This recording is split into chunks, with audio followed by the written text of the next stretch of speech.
कि आप जब ये चीज़ें बताएंगी तो आपके लिए मुश्किलात भी बन सकती हैं। माहौल था हॉस्टल का वो काफ़ी वियर्ड है। वहाँ पर कुछ ऐसी लड़कियाँ हैं जो आपको स्टडी करने नहीं देती हैं, जो आपको कहती हैं कि जैसे हम हैं वैसे आप हो जाएं।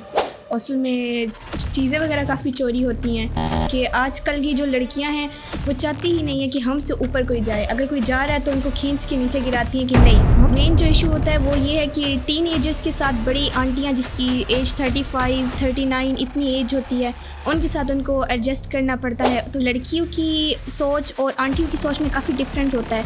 फिर वहाँ पर शादीशुदा भी हैं, वहाँ पर डिवोर्स वाली भी हैं और घर से भाग कर आई हुई हैं। अपनी बातों में प्यारी प्यारी मीठी मीठी बातों में वो करके फ्रेंडशिप बनाकर तो फिर अपने साथ का करती। तो उनसे सलाम दुआ की, बाहर चाल पूछा, उनको बाहर ले गई, उनका खाने का बिल पे किया, उनको कोई छोटे मोटे गिफ्ट ले दिए। तो लड़कियां जो 18 एज की होती हैं, 19, जिनके माइंड अभी छोटे होते हैं, माइंड सेट, वो खुश हो जाती है चीज़ से लेकर। फिर वो सोचती हैं कि यार इससे अच्छी कोई दोस्त हमें ज़िंदगी में मिल ही नहीं सकती है। आहिस्ता आहिस्ता मुझे पता चला कि यार ये तो वीडियो बनाकर, पिक्चर्स बनाकर स्टेटस पर लगाती हैं और कहती हैं जी, लड़कों को, अपने दोस्तों को कहती हैं कि जो लड़की पसंद है ठीक है, ओके, मैं उनको डिनर पे ले आऊँगी या फ्रेंडशिप कर लेना, लेकिन इसकी मैं चार्ज करूँगी 5000, 6000 जितने भी हो।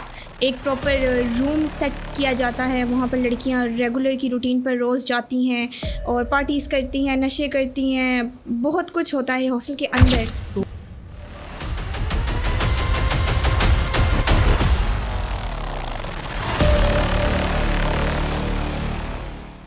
अस्सलाम वालेकुम नाजरीन, मैं हूं आपका होस्ट नुमान और इस वक्त हमारे साथ मौजूद हैं मिस। कैसी हैं आप? जी मैं ठीक, आप ठीक हैं? अल्हम्दुलिल्लाह मैं भी ठीक हूं। आपने नाज़रीन हमारी एक वीडियो देखी होगी जो हमने हॉस्टल के माहौल के बारे में बनाई थी, जिसमें हमने डिस्कस किया था कि लड़कों के हॉस्टल में आजकल क्या चल रहा है और लड़कियों के हॉस्टल में क्या माहौल बन रहा है। वो तो कुछ बातें ऐसी थी जो वहाँ के सोसाइटी के लोग देखते थे, इर्द गिर्द के लोग नज़र में रखते थे कि यार माहौल बड़ा ख़राब है, ऐसे हो रहा है, वैसे हो रहा है। या आपको याद होगा उस वीडियो में हमने रिक्वेस्ट की थी कि अगर कोई लड़कों के हॉस्टल से या फिर लड़कियों के हॉस्टल से आना चाहे, क्योंकि वो लोग हैं जो अंदर की बातें जानते हैं, वो उन लोगों को सामने से देखते हैं लेकिन वो ख़ुद बचे हुए हैं इन चीज़ों से। तो हमसे जो है वो इन रब्ता किया और इन्होंने कहा कि मैं आपको बताना चाहूँगी, क्योंकि इनका बल्कि हम इनसे पूछते हैं ताकि व्यूवर्स आप लोग भी जानें। आपकी क्या एज है? जी मेरी 25 एज है। 25 एज है और आज आप इस टाइम पे स्टूडेंट हैं या जॉब कर रही हैं? नहीं, मैं स्टूडेंट हूँ इस टाइम पर। आप स्टूडेंट हैं, ठीक है। तो आप मुझे सबसे पहले ये बताइए कि आपको टोटल कितने साल हुए हैं हॉस्टल की लाइफ गुजारते हुए? मुझे टोटल तकरीबन 5 से 6 साल हो गए हैं। जब से मैट्रिक किया उसके बाद से मैं हॉस्टलाइज हो चुकी थी। ठीक है, तो 5 से 6 सालों में आपने टोटल कितने हॉस्टल्स चेंज किए?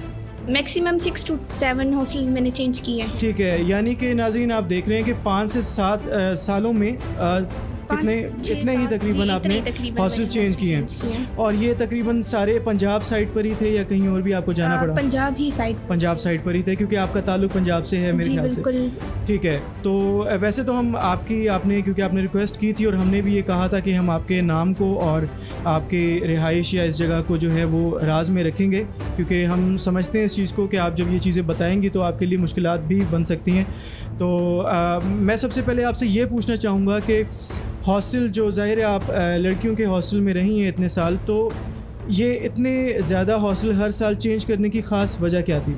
माहौल, जो माहौल था हॉस्टल का वो काफ़ी वियर्ड है, काफ़ी अलग है, जो मुझे सूट नहीं करता था। इस वजह से मैंने एक हॉस्टल लीव किया, दूसरा किया, करते करते 6 to 7 हॉस्टल्स में लीव कर चुकी हूँ। ठीक है, तो इस माहौल में यानी कि आप जिस हॉस्टल में गई वहाँ पर आपको हमेशा ऐसा ही माहौल नज़र आया, एक ही जैसा नज़र आया? एक जैसा नहीं, लेकिन ऊपर नीचे कमी पेशी हॉस्टल में होती रहती थी। तो अगर मैं आपसे पूछूं कि आपको क्या सारे हॉस्टल में से कोई एक ठीक लगा या सब में माहौल ख़राब ही नज़र आया? सब में ख़राब था। ठीक है, मुझे आप ये बताइए कि जो आपने इस टाइम में जो इतना एक एक्सपीरियंस किया है, डिफरेंट किस्म के हॉस्टल्स में शिफ्ट होती रही हैं आप, तो आपको सबसे ज़्यादा क्या प्रॉब्लम फेस करना पड़ी वहाँ पर? सबसे ज़्यादा प्रॉब्लम ये फेस करना पड़ी कि मेरी एज स्टडी की थी और स्टडी के लिहाज से मैंने स्टडी करना था, बट वहाँ पर कुछ ऐसी लड़कियाँ हैं जो आपको स्टडी करने नहीं देती हैं, जो आपको कहती हैं कि जैसे हम हैं वैसे आप हो जाएं।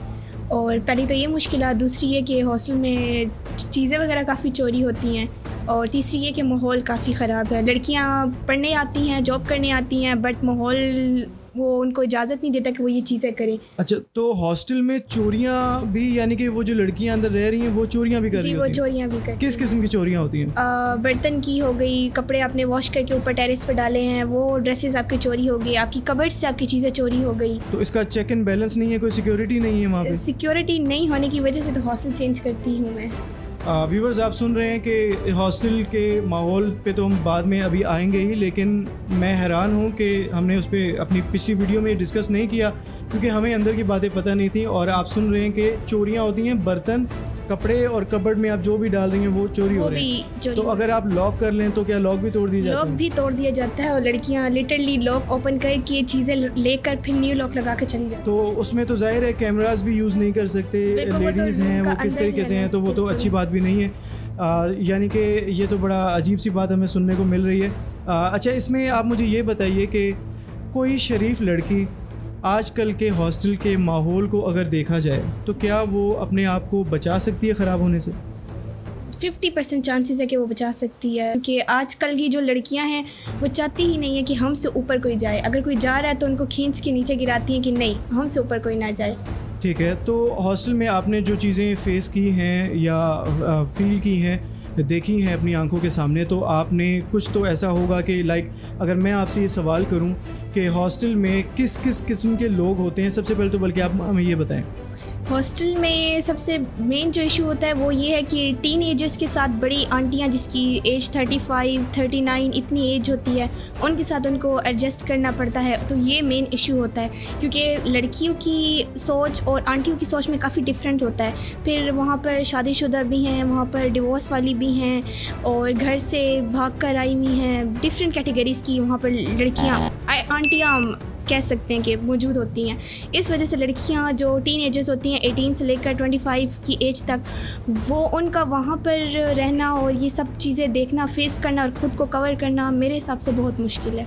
ठीक है, यानी कि जो आपने 40+ लड़कियों की बात की है तो वो है मेन वजह जो नई लड़कियों को ख़राब कर रही हैं। लाइक जो स्टूडेंट्स आ रही हैं, अभी उनकी इतनी एज नहीं है, वो कहीं गांव से आई हैं, कोई किसी शहर से आई हैं, डिफरेंट एरिया से आती हैं, तो उनको फिर ये अपनी बातों में प्यारी प्यारी मीठी मीठी बातों में वो करके फ्रेंडशिप बनाकर तो फिर अपने साथ का करती हैं। तो अगर मैं आपसे कहूँ कि हमारे व्यूवर्स को एक पूरा हमें बताएं कि फ्रेंडशिप कैसे बनाती हैं, क्या तरीक़ाकार उनके होते हैं, फिर वो उनसे क्या काम करवाती हैं बाद में।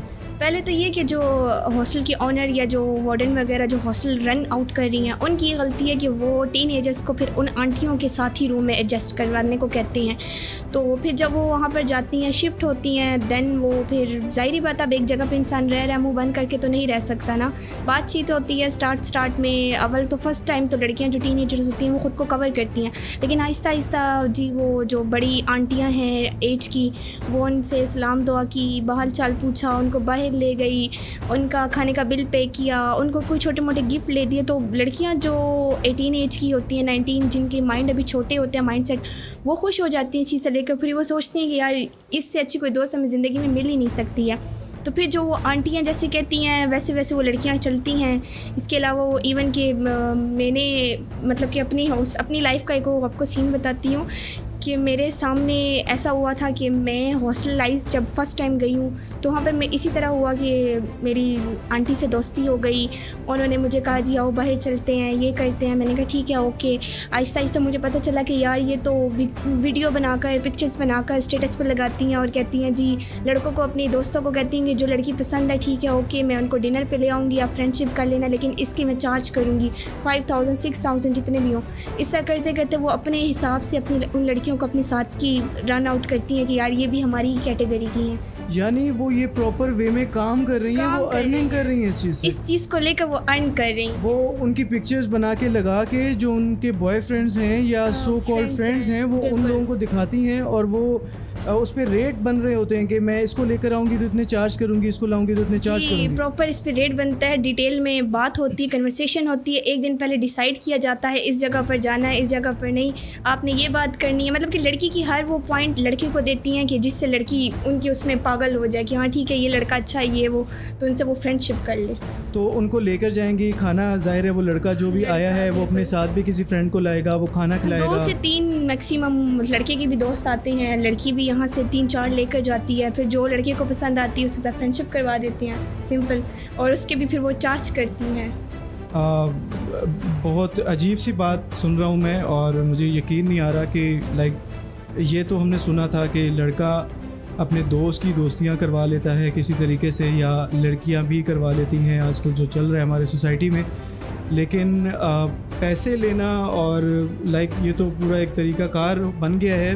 मैं देखूं तो ये तो पैसे कमाए जा रहे हैं और ये सेल किया जा रहा है। एक देखा जाए फ्रेंडशिप्स के चार्जेस बन रहे हैं कि इस लड़की के इतने पैसे हैं, इसको लेकर आऊँगी तो इतने पैसे लूँगी, और लड़के वो करते हैं, पे करते हैं और खाना खिलाते हैं। उसी में बातों बातों में वो भी जो है वो हीरो बन के उनको फंसा लेते हैं और वो। अच्छा, आप मुझे ये बताइए कि सबसे पहले मैं आपसे एक क्वेश्चन ये करूँगा कि आप पर्दे में बैठी हैं, तो क्या आप नॉर्मली भी पर्दा करती हैं या इस वीडियो की वजह से आपने? नहीं, अल्हम्दुलिल्लाह मैं नॉर्मली भी पर्दा करती हूँ, लेकिन आजकल अबाए को भी लड़कियों ने फ़ैशन बना लिया है। वो फिटिंग वाले अबाए पहन कर बाहर जा रही हैं। मैक्सिमम 90% जो आजकल का माहौल ख़राब हुआ वो इन हॉस्टलाइज लड़कियों की वजह से हुआ है। 90%। बिल्कुल हम इस किस्म की मीम्स भी देखते हैं कि लोग मतलब आजकल की खातून पर्दा जो कर रही हैं वो पर्दा लगता नहीं है, और उनसे ज़्यादा ठीक जो पर्दे के बगैर जो नॉर्मल एक कपड़ों में लड़की होती है वो उनसे ज़्यादा बेहतर दिख रही होती है, अगर हम गौर करें। और इस पे तो हमने काफ़ी पिक्चर्स वगैरह मीम्स के तौर पे देखी हुई हैं, और हम मुझे तो इस पे कोई शक नहीं है कि आपने जो बात कही है वो बिल्कुल दुरुस्त है। और मुझे एक और सवाल का जवाब दीजिएगा, बल्कि हमारे व्यूवर्स को भी बताइए कि आपने कहा कि मुश्किल है कि आज के दौर में इस माहौल में जो है वो कोई लड़की अपने आप को सेव रख सके ख़राब होने से, हॉस्टल लाइफ से। तो आपने 50-50 मुझे कहा है। तो जैसे आप खुद हैं, आपको 5-6 साल हो गए हैं और आपने 5-6 हॉस्टल्स चेंज किए हैं, जिसमें आपको एक आंटी भी मिल गई और वो उस चक्कर में आपको चलाने लगी थी।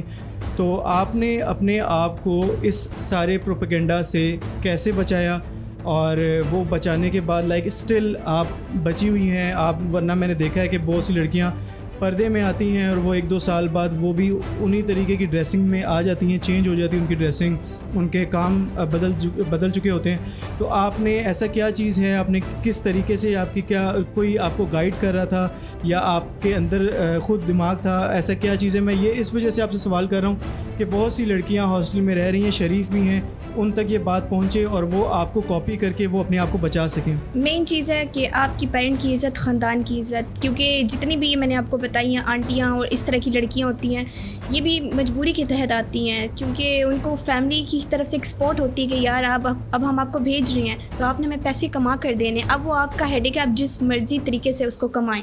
तो मेन चीज़ ये है कि आपकी पेरेंट्स की सपोर्ट होनी चाहिए। तो अल्हम्दुलिल्लाह जो ख़ानदानी लड़कियाँ होती हैं, अच्छी लड़कियाँ होती हैं, जिनको अपनी पेरेंट्स की इज़्ज़त का ख्याल होता है, वो फिर अपने आप को किसी ना किसी तरीके से सेव करके निकल जाती हैं। बिल्कुल, आपने बहुत अच्छी बात की है। बस कुछ लड़कियां ऐसी भी होती हैं जो मुझे लगता है कि उनके घरों में सख्ती होती है, भाइयों की तरफ से, वालिद साहब की तरफ से, किसी तरफ से होती है, तो वो उस डर की वजह से शायद वो शरीफ बनी होती हैं, और जब वो हॉस्टल आती हैं तो उनको उनकी पसंद का माहौल मिलता है और वो ख़राब हो जाती हैं। क्योंकि जैसे कि इन्होंने कहा कि जो इंसान ख़ुद को बचाना चाहे उनको अपने ख़ानदान की, अपनी फैमिली की और अपने लोगों की फ़िक्र होती है, उनकी इज़्ज़त की, कि आज हम अगर कोई गलत काम करेंगी तो ज़ाहिर सी बात है कि उनके माँ बाप पे, उनके फैमिली, उनके बहन भाइयों पर जो है वो उंगली उठेगी, और लोग उनको ज़ाहिर उंगली उठाएंगे कि आपने कैसी बेटी पैदा की, या कैसे मतलब आपके घर का माहौल चल रहा है कि यहाँ पर देखिए क्या हो रहा है। क्योंकि ये चीज़ें चुपती नहीं हैं। जब लड़कियाँ उस रास्ते पर निकलती हैं तो वो सोशल मीडिया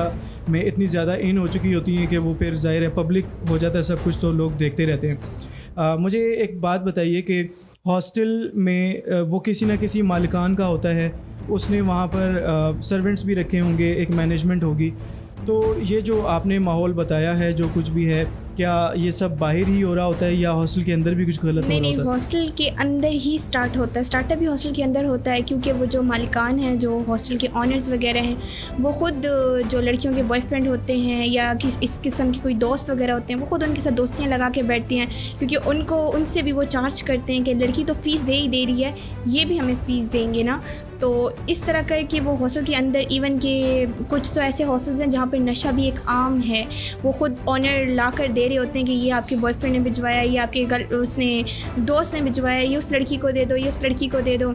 एक प्रॉपर रूम सेट किया जाता है, वहाँ पर लड़कियाँ रेगुलर की रूटीन पर रोज़ जाती हैं और पार्टीज़ करती हैं, नशे करती हैं, बहुत कुछ होता है हॉस्टल के अंदर। तो ये जो आपने रूम का जिक्र किया है, पार्टीज़ होती हैं, ये हॉस्टल के अंदर बनाया हुआ ये हॉस्टल के अंदर होता है। और ये मैनेजमेंट मालिकान खुद मिलके ये सब कर रहे हैं? खुद मिलके करते हैं। इवन के जो 2-3 हॉस्टल्स मैंने लीव किए थे उसमें तो वार्डन भी शामिल थी इस चीज़ को लेकर। ओके, यानी कि ये सब रला मिला जो है वो काम चल रहा है। काम होता और जो आपने बताया है कि हॉस्टल के मालिकान देखा जाए तो फिर वही आंटियाँ जो भी ख़राब लड़कियाँ हैं वो उन अपने डिस्काउंट्स करवाने के लिए, जो कि ज़ाहिर उन्होंने पे करनी है फ़ीस, तो वो हॉस्टल के मालिकान की दोस्तियां भी करवा रही होती हैं और वहाँ प्राइवेट पार्टीज चलती हैं हॉस्टल्स के अंदर। इवन की कुछ तो ऐसी लड़कियां हैं जो वो ऑनर के साथ ही फ्रेंडशिप कर लेती हैं कि हमारी फ़ीस भी माफ़ हो जाए। ठीक है, आपका बहुत शुक्रिया। आपने बहुत सी बातें आज जो है वो हमारे साथ शेयर की हैं। उम्मीद है हमारे व्यूवर्स ने भी सब देखी होंगी और हमसे ये इनकी बातों से आप सीखेंगी। जो भी लड़कियां हैं ख़ास करके या उनके पेरेंट्स हैं वो उनको गाइड किया करें और उन पर नज़र रखा करें। और ख़ास करके जो लड़कियां हॉस्टल की तरफ जा रही हैं उनसे मैं उनको यही मैसेज देना चाहूँगा कि अपने माँ बाप की इज़्ज़त का ख्याल रखें। यहाँ पर जो एक खातून अभी बैठी हैं, ये अगर रख सकती हैं, ये 5-6 सालों में अपने आप को बचा सकती हैं, तो आप भी किसी की बेटी हैं, ये भी किसी की बेटी हैं, आप लोग भी इसी तरीके से अपने आप को बचा सकती हैं। अगर आपके अपने अंदर दीन है, आपका अपना ईमान ज़िंदा है, आपका जो है वो एक शर्म है आपके अंदर, तो यकीनन आप ख़राब होने से अपने आप को बचा सकती है। आप इस हवाले से वैसे व्यूवर्स को क्या मैसेज देना चाहेंगे इस वीडियो में? मैं यही देना चाहूँगी मैसेज कि जो लड़कियाँ हॉस्टलाइज होती हैं, डिफरेंट एरिया से आती हैं स्टडी के लिए, तो उनका एक ही गोल होना चाहिए कि वो जो स्टडी करें और उसके बाद अपने घर जाएं। इसके अलावा जो जॉबियंस हैं, जिनको पेरेंट्स भेजते हैं जॉब करें, या जिनके घर में कोई नहीं होता कमाने के लिए, तो वो जॉब पे जब आती हैं तो उनका काम है कि जस्ट वो जॉब करें। झूठ ना बोले, पेरेंट्स को सिंपल बोलें कि ये पे है हमारी, इससे ज़्यादा हम नहीं दे सकते हैं। और पेरेंट्स का ये काम है कि वो अपनी बेटियों को इस चीज़ से स्ट्रिक्टली मना करें कि ऐसे रॉन्ग जो वे उन्होंने चूज़ किए हैं उनसे वो साइड करवाएं उनको।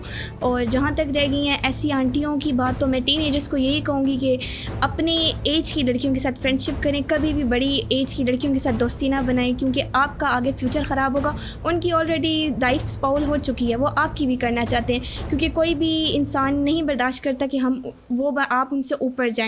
तो मेरी तो यही है कि आप इस चीज़ को लेकर सोचें और इज़्ज़त का ख्याल रखें, अपना भी, अपने पेरेंट्स का भी। कल को आपने शादी करनी है, दूसरे घर जाना है, तो आप ये है कि आप सोच लें, देख लें। बल्कि आपने बहुत अच्छी बात की है। उस पर मैं एंड इसी बात पर करूँगा कि जो भी हॉस्टल्स हैं, जितने भी हैं, हमारी हुकूमत पाकिस्तान को कोई ना कोई ऐसा इनिशिएटिव लेना चाहिए, प्राइम मिनिस्टर साहब को, कि वो हॉस्टल में चेक एंड बैलेंस रखें।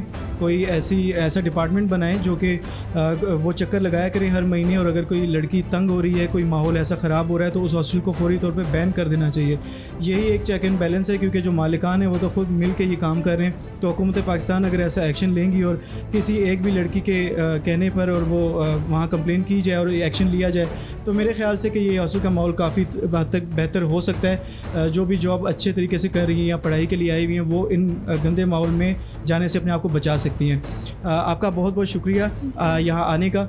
और मैं एंड में यही कहना चाहूँगा कि अगर कोई लड़का जो हॉस्टल में होता है, वहाँ के जो अंदर के माहौल वो एक्सपीरियंस कर चुका है, वो भी अगर हमारी वीडियो में आना चाहे तो हमसे ज़रूर कांटेक्ट कर सकता है। और अब तक के लिए हमें इजाज़त दीजिए। अल्लाह हाफ़िज़।